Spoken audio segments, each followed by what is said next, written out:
चाहिए?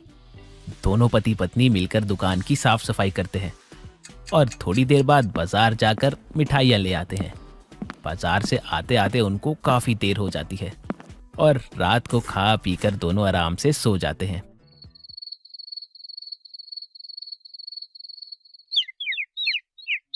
अगली सुबह चंदन अपनी मिठाई की दुकान पर बैठना शुरू कर देता है। चंदन अपनी दुकान का नाम मिलावटी राम रखता है, जो कि उसके पिताजी का नाम था। ऐसे ही दिन गुजर जाते हैं, लेकिन चंदन की दुकान का काम चलता ही नहीं। एक दिन वो मिठाइयों से मक्खियां हटा रहा होता है कि तभी गोपाल नाम का एक आदमी उसकी दुकान पर आता है। क्या बात है चंदन भाई, तुमने तो अपना बढ़िया काम जमा लिया। मिठाई की इतनी बड़ी दुकान खोल ली, और क्या चाहिए? गोपाल भाई, दुकान खोलने से कुछ नहीं होता है, दुकान चलनी भी तो चाहिए। देख नहीं रहे हो, सुबह मक्खियां हटा रहा हूँ। कोई बात नहीं, थोड़ा सब्र रखो। अभी अभी तो तुमने दुकान खोली है, चल जाएगी कुछ ही दिनों में। उसी का इंतजार कर रहा हूँ कि कब बाकी दुकानों की तरह हमारी भी दुकान चले, हमारी भी दुकान पे भीड़ हो। पूरे गांव में एक मेरी मिठाई की दुकान है, फिर भी लोग मेरे यहाँ ना आकर बाजार जाते हैं और मिठाई खरीदते हैं, जैसे मेरी मिठाइयाँ मीठी नहीं कड़वी होती हो। भाई बुरा ना मानो तो एक बात कहूँ? हाँ भाई बोलो, आज तक मैंने कोई बात का बुरा माना है क्या जो अब मान जाऊंगा? बोलो। तुम्हारी दुकान पर ग्राहकों का ना आने का सबसे बड़ा कारण है तुम्हारी दुकान का नाम।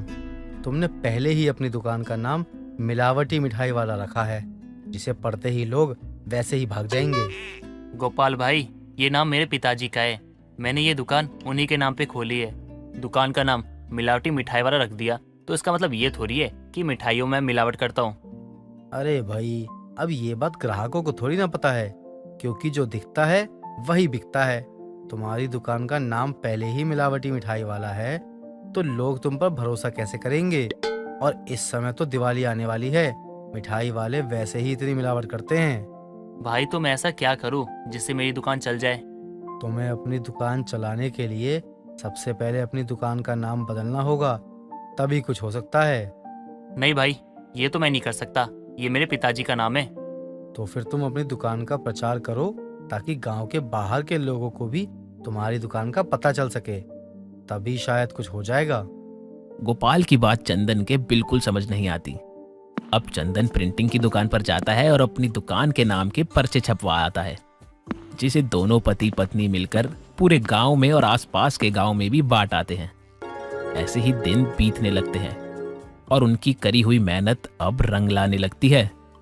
उनकी दुकान पर लोग आना शुरू हो जाते हैं, जिससे खुश होकर चंदन गोपाल के पास जाता है। भाई तुमने कितना अच्छा तरीका बताया, मेरी दुकान तो सच में चल पड़ी। ये तो बड़ी खुशी की बात है, कुछ दिनों और रुको, दिवाली पर और चलेगी। ये खुशी ज्यादा दिन की नहीं है, क्योंकि तुम्हारा बाप एक मिलावटी मिठाई वाला था।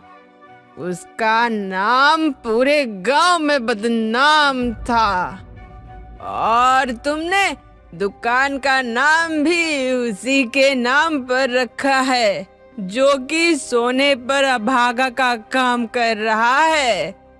इसी कारण तो लोग तुम्हारी दुकान पर मिठाई लेने नहीं आ रहे। दुकान का प्रचार करके कितने दिन ही दुकान चलेगी? काकी, कभी तो किसी के बारे में अच्छा बोला करो। अगर मेरी दुकान बंद हो जाएगी तो आपको क्या मिल जाएगा? मैंने तो वही बोला जो सच है। जिसको तुम्हारे बाप के कारनामे का पता होगा, उन्हें तो यही लगेगा कि तुम भी अपने बाप की तरह मिलावट करते होगे मिठाई में। देख लेना, जल्दी ही तुम्हारी दुकान बंद होगी। काकी, अगर ऐसी बात है ना, तो अब मैं इसी नाम के साथ इस दुकान को अच्छी तरह चलाऊंगा, फिर चाहे मुझे दिन रात हर समय मेहनत क्यों ना करना पड़े।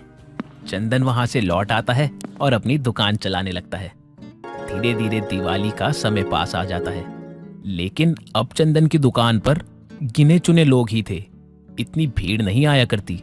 चंदन फिर से निराश हो जाता है। तभी रानो उससे कहती है, क्या हुआ आपको? आप इतने परेशान क्यों हैं? अब हम क्या बोलेंगे रानो, हमने सब कुछ करके देख लिया। पिताजी की मिठाइयों में मिलावट की आदत के चलते गांव का कोई भी आदमी हम पे यकीन नहीं कर रहा और पिताजी की तरह मिठाई में मिलावट करते हैं ये सोचता है। पिताजी के खराब छवि के कारण हमारी दुकान और बढ़ नहीं सकती। आप इतना मत सोचे, अभी कुछ टाइम पहले ही दुकान खुली है, थोड़ा तो समय लगेगा ना।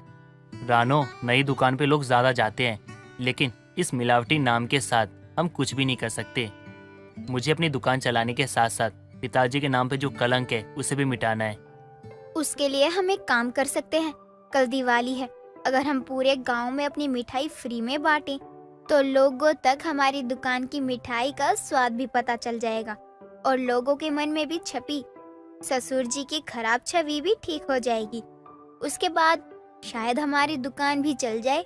तुम्हें सच में लगता है कि हमारे ऐसा कुछ करने से सब कुछ ठीक हो जाएगा? इसलिए मैं आपको भोला कहती हूँ। हमारे गांव के लोग कितने लालची हैं, ये आपको भी पता है। ये लोग फ्री में मिला जहर भी खा लेंगे, हम तो फिर भी मिठाई दे रहे हैं।